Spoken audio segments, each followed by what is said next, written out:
Général Marc Boget, vous êtes directeur de la stratégie digitale et technologique à la Gendarmerie nationale. Quelle énorme responsabilité, j'ai envie de vous poser comme question, parce que le risque cyber monte et inquiète de plus en plus. Oui, la stratégie digitale et technologique, peut-être pourrions-nous commencer par préciser un peu ce que c'est. C'est en fait un poste qu'a souhaité créer Christian Rodriguez, mon directeur général, cet été, au 1er août, pour en fait prendre en compte l'ensemble du scope numérique, de la sphère numérique pour la gendarmerie nationale. Donc ça va plus loin que le cyber, c'est également tous nos systèmes d'information, aussi bien destinés aux gendarmes, mais également destinés à nos concitoyens dans notre mission de tous les jours. Alors stratégie, ça veut dire que vous dessinez un plan pour le futur, c'est ça? Il faut être en avance sur son temps en fait. Tout le temps. Alors, il faut toujours avoir un temps d'avance. Ouais. On pourra y revenir, nos délinquants progressent, donc il faut que nous aussi on progresse. Dans tous les domaines, aussi bien dans les domaines opérationnels, où il faut être de plus en plus bon dans la lutte contre nos cyberdélinquants, par exemple, mais également dans nos délinquants physiques. Mais c'est également meilleur pour nos gendarmes, pour qu'ils aient les meilleurs outils pour travailler, qu'on soit le plus efficace possible. Tout ça dans l'idée d'offrir les meilleurs services à nos concitoyens. Et là-dessus, Christian Rodriguez, par exemple, a mis en place ce que l'on appelle le aller vers, qui est extrêmement important pour nos citoyens. C'est en fait être au plus près de nos concitoyens pour être le plus efficace possible à la brigade. Pour être plus efficace, on n'était pas suffisamment jusque-là, les outils n'étaient pas au niveau? Non, c'est pas ça. C'est qu'en fait, la technologie, vous le savez, évolue particulièrement vite. Vous avez bien sûr l'IA, l'intelligence artificielle, les objets connectés, la gestion de la donnée de masse. Enfin, il y a de multiples sujets où la techno avance et nous devons en permanence être sur le devant de la scène et avoir ce fameux temps d'avance par rapport à nos délinquants. Alors comment travaillez-vous? Quand on est un stratège, on fixe des orientations. En fin de compte, vous êtes à la recherche des nouvelles technologies, vous voyagez dans le monde entier pour voir ce qui se fait de mieux? Alors, effectivement, dans la partie stratégie, il y a une vision à proposer, une vision long terme à proposer au directeur général. Alors j'ai beaucoup de chance, c'est qu'en fait Christian Rodriguez est je vais reprendre une de ses expressions, un geek confirmé. Donc c'est des sujets qu'il connaît bien. Donc il a une vision très très nette sur ce que l'on doit amener. Mais l'idée, voilà, c'est ça, c'est d'avoir toujours cette longueur d'avance. Et pour ça, eh bien, on s'appuie à la fois sur nos compétences internes. Vous savez que la gendarmerie travaille sur le numérique depuis très longtemps. Mais c'est également s'appuyer sur l'écosystème privé, l'écosystème universitaire, nos réservistes, nos innovateurs de terrain. On a beaucoup de chance, c'est qu'on a un grand nombre d'innovateurs sur le terrain. Et l'idée, c'est de toujours avoir cette longueur d'avance que je citais tout à l'heure. Si je comprends bien, vous avez des start-up aussi qui contribuent à vos travaux de recherche. Ça veut dire qu'il y a un continuum qui se met en place entre ce qui est défense, sécurité publique, et on s'appuie sur le privé? Alors, le maître mot, vous citiez tout à l'heure le cyber, mais ça s'applique à l'ensemble des domaines, c'est vraiment la coopération. On est extrêmement humble, on part du principe qu'il y a toujours plus d'intelligence dans plusieurs têtes que dans une.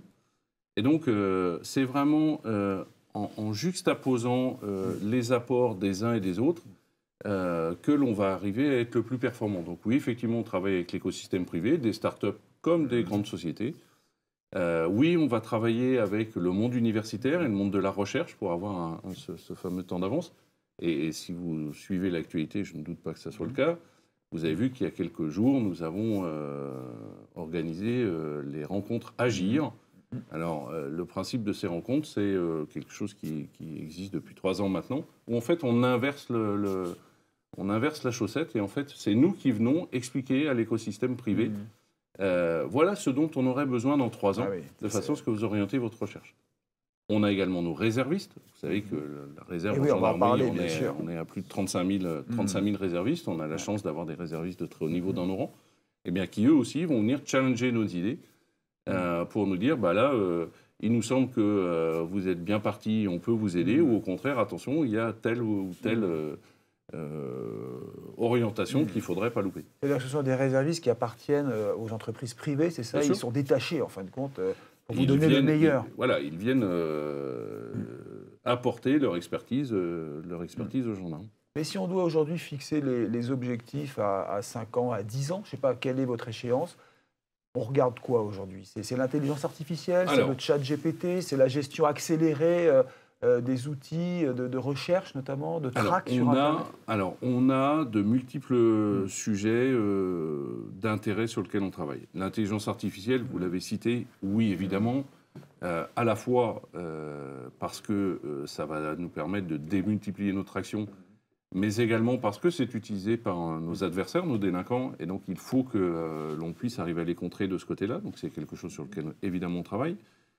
Vous parliez du cyber tout à l'heure, les objets connectés. On estime qu'en 2025, un individu sera à peu près 3000 fois par jour en interaction avec un objet connecté. Donc c'est fondamental d'arriver à travailler dessus pour être capable de les identifier, de les bloquer, etc. C'est la gestion de la donnée de masse. Le monde est de plus en plus numérique. Vous avez vu que la quantité de données générées croît de façon exponentielle. Donc il faut qu'on se dote d'outils de plus en plus performants pour être capable de gérer cette donnée de masse. Si il y a 30 ans, on saisissait des clés USB ou des disques durs de 40 mégas, désormais, c'est plusieurs pentas de données qui sont saisies dans chaque perquisition. Donc ça veut dire quelque chose qui dépasse l'esprit humain. Donc il faut qu'on puisse se faire aider pour que nos gendarmes soient performants. C'est l'ordinateur quantique qui va bouleverser à peu près tous les mécanismes Alors, quantique, établis. Peut-être on peut expliquer pour nos téléspectateurs. Pour faire très simple, l'ordinateur que l'on connaît actuellement va être remplacé par ce qu'on appelle les ordinateurs quantiques, donc utilisant de nouvelles techniques. Je ne vais pas rentrer dans le détail.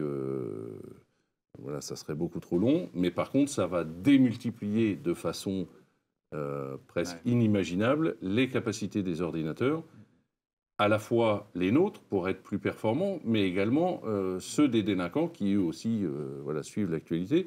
Et typiquement, par exemple, un algorithme de chiffrement qui actuellement est inviolable ou semble inviolable parce que la durée de calcul se compte en dizaines d'années.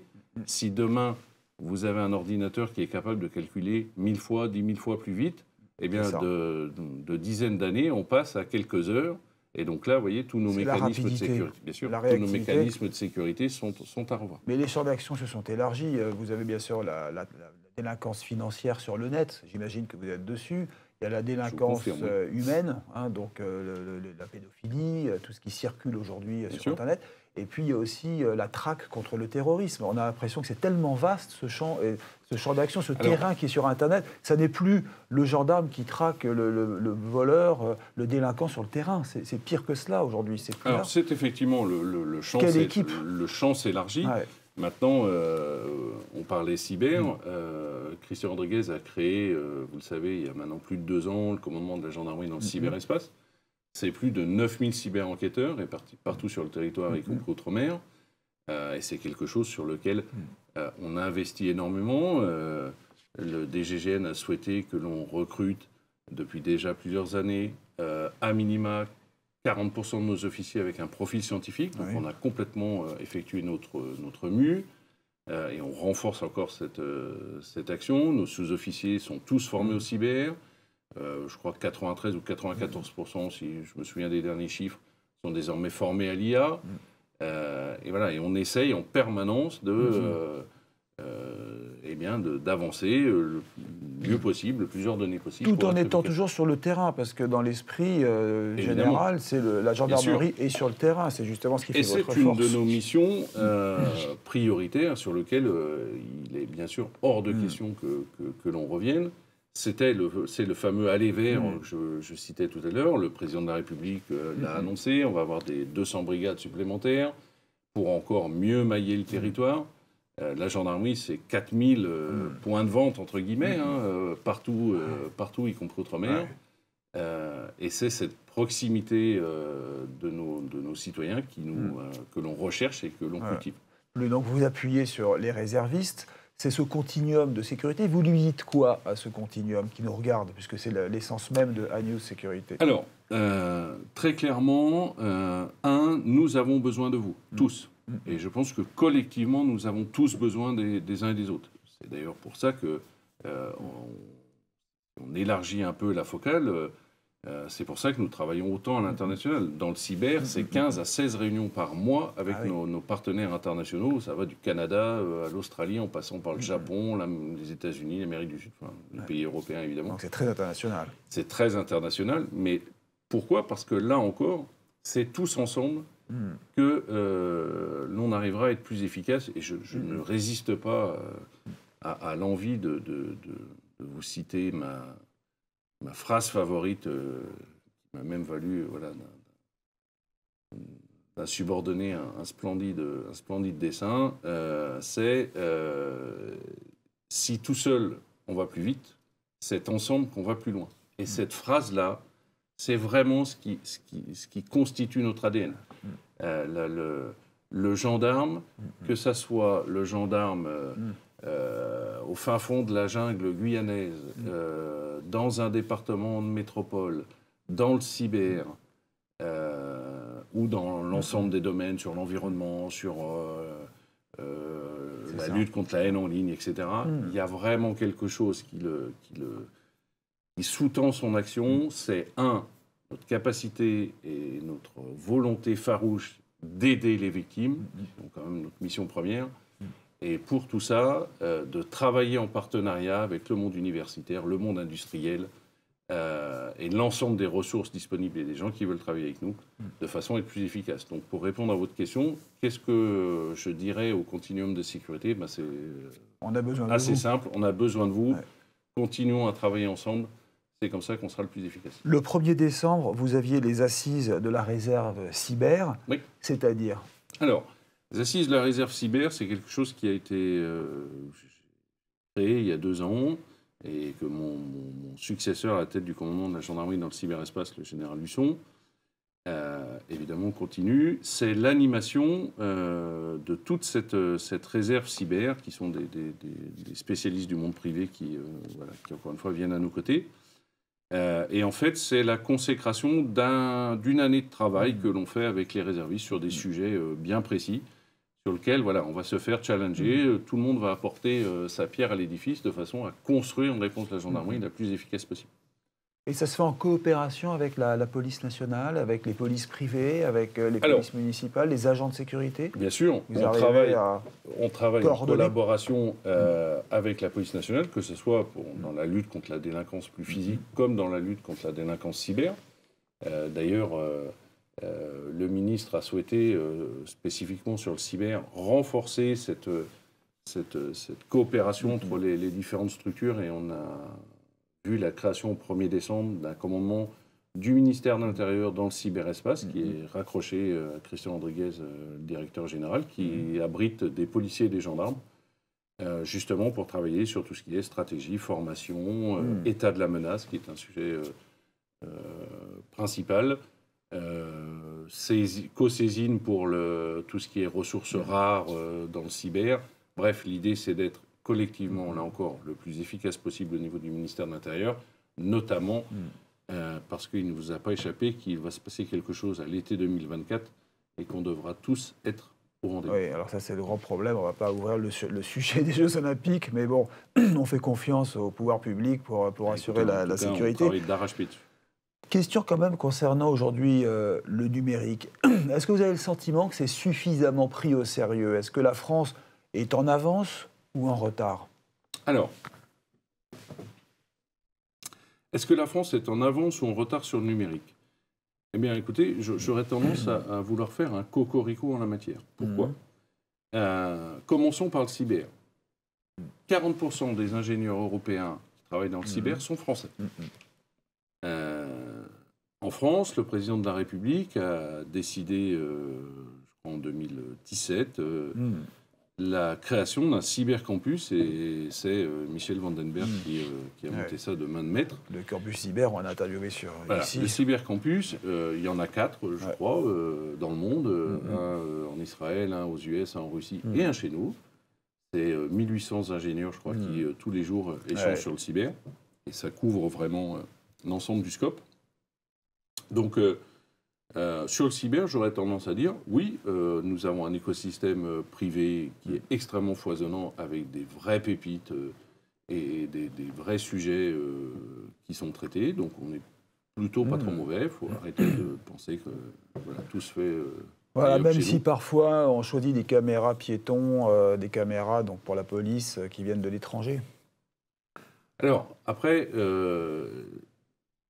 si je fais un cocorico, il ne faut pas non plus être nombriliste et penser qu'il n'y a qu'en France qu'il se fait des choses bien. Pour ça, il y a le Code des marchés publics qui va permettre de prendre la solution la mieux disante en fonction d'un besoin métier exprimé. Donc oui, il y a des choses très bien, évidemment, qui se font à l'étranger. Et nous ne sommes pas voilà, isolés dans notre blocos. À l'inverse, oui, il se fait des choses très bien en France. Et franchement, je vous encourage voilà, à regarder ça en détail. Là, vous rendez hommage aux entreprises privées qui travaillent avec vous, parce qu'il y a une vraie technologie. On parle de Atos, même s'ils ont eu des problèmes récemment, ça reste des entreprises extrêmement brillantes et toutes les startups. Ça reste des entreprises extrêmement brillantes, que ce soit les grosses sociétés, vous citez Atos, mais il y en a d'autres. Oui, Michel Vandenberg nous en a parlé beaucoup, mais également les startups, vous avez des vraies pépites dans les startups françaises. Et le ministre délégué au numérique, Jean-Noël Barrot, voilà, déploie toute son énergie justement pour arriver à faire grossir cet écosystème. Vous avez annoncé la création de la ComCyber. Le ComCyber. Voilà, le ComCyber-MI, voilà, ce qui veut dire... Le commandement du ministère de l'Intérieur dans le cyberespace. Voilà, c'est-à-dire donc, quelle est sa mission ? Alors, sa mission, je vous l'ai donnée tout à l'heure, c'est un service à compétence nationale rattaché au directeur général, qui travaille pour l'ensemble du ministère de l'Intérieur, avec des policiers et des gendarmes, qui va travailler sur 3 grands piliers, tout ce qui est stratégie cyber, au sens global du terme, national comme international, la partie formation, pour, là encore, mieux former les policiers et les gendarmes, et puis tout ce qui est état de la menace, une meilleure connaissance de la menace pour une meilleure anticipation et une meilleure action des forces de l'ordre. Oui, en fait, ça veut dire qu'il y a énormément de projets numériques qui sont en parallèle aujourd'hui. Hein, c'est ça, RH, formation. Il faut recruter donc pas mal de personnes. Vous avez prévu d'en recruter, vous le disiez tout à l'heure déjà, mais il y a quand même des plans de recrutement qui vont s'accélérer avec la menace qui Alors, dans mon escarcelle actuellement, et au dernier recensement qui date de quelques jours, rien qu'en gendarmerie, c'est 274 projets en cours. 274, c'est énorme. Un peu de travail. Lié au numérique, hein, bien sûr. Oui, bien sûr. Oh il y a un peu de travail. Mais ça démontre aussi tout le dynamisme de la maison gendarmerie. Donc, je pense que c'est quelque chose qu'il est important de souligner. Alors oui, ça implique de recruter une partie à l'extérieur, de former beaucoup. Vous savez que nous travaillons depuis très longtemps la filière numérique. Moi, quand je suis rentré dans les années 90 en gendarmerie, il y avait déjà une sous-direction informatique à la gendarmerie. Nous recrutons chaque année des officiers avec des diplômes d'ingénieurs que l'on va renvoyer en formation sur des formations de très haut niveau. Ça veut dire que vous allez les chercher dans le privé. C'est ça qui est important aussi pour ceux qui nous regardent. Alors, les jeunes qui regardent peuvent venir vous rejoindre. Bien sûr. Les jeunes, il y a en permanence des postes qui sont ouverts chez nous, soit pour des personnels civils que l'on intègre dans nos rangs, mais également, chaque année, nos officiers de gendarmerie, nous recrutons voilà, 40 à 50% avec des profils scientifiques, donc tous ingénieurs, et que l'on va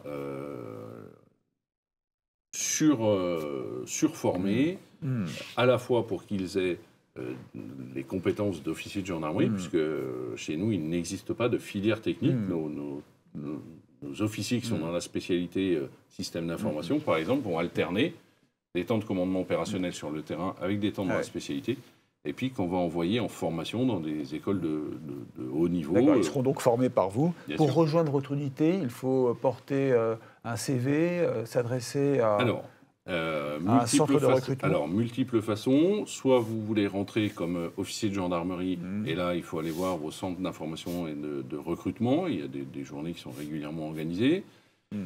Si vous voulez rentrer comme personnel civil, eh bien, c'est la place de l'emploi public où il y a toutes les tous les postes disponibles qui sont publiés, et puis on rentre dans un processus de recrutement classique. Et puis enfin, si vous voulez être réserviste, eh bien, nous avons un commandement de la réserve et de la jeunesse, ou le commandement du cyber, pour spécifiquement ce qui concerne le cyber, et à qui il faut envoyer CV et lettre de motivation. Et puis on rentre là aussi dans le processus de recrutement. Avec une limite d'âge, ou est-ce que ça s'adresse aussi à des ingénieurs qui ont déjà une formation scientifique, technique? Ça dépend de la voie que vous choisissez. Il y en a avec des limites d'âge, d'autres sans limite d'âge. Oui, parce que les seniors sont recherchés aujourd'hui. Oui, on recrute des seniors, des juniors, des experts très pointus sur un domaine, des gens plus généralistes. Vraiment, on essaye d'être là aussi le plus pragmatique possible pour répondre à l'ensemble du besoin. Votre message sera entendu. Vous avez un budget qui grossit, j'imagine, aujourd'hui? Alors, je vais être franc. Quand vous posez la question, est-ce que quelqu'un passionné, est-ce que vous avez assez de budget? Bien évidemment, la réponse est non, il n'y en a jamais assez. Maintenant, oui, nous avons un budget qui permet de faire face aux attentes de nos citoyens, de nos concitoyens, ce qui est quand même le plus important. Oui, il y a eu des gros efforts qui ont été faits par Bien sûr, les il y a eu pouvoirs publics, la loi d'orientation pour le ministère de l'Intérieur qui nous a doté un certain nombre de moyens supplémentaires que nous exploitons mieux. Donc une énorme responsabilité, je le disais, puisque le risque cyber, entre autres, monte et inquiète beaucoup. Il y a les JO qui arrivent. Vous serez donc aux premières loges, pas seulement sur le terrain, mais aussi derrière des écrans, derrière des lunettes virtuelles. Il y a de nouvelles technologies. Il y a des nouvelles technos qui sont présentes. Et oui, je vous confirme que l'ensemble de la gendarmerie sera mobilisé pour les JO. Général Marc Baugé, directeur de la stratégie digitale et technologique de la Gendarmerie nationale. Merci d'être venu chez nous. Restez avec nous sur A-News Sécurité. Merci.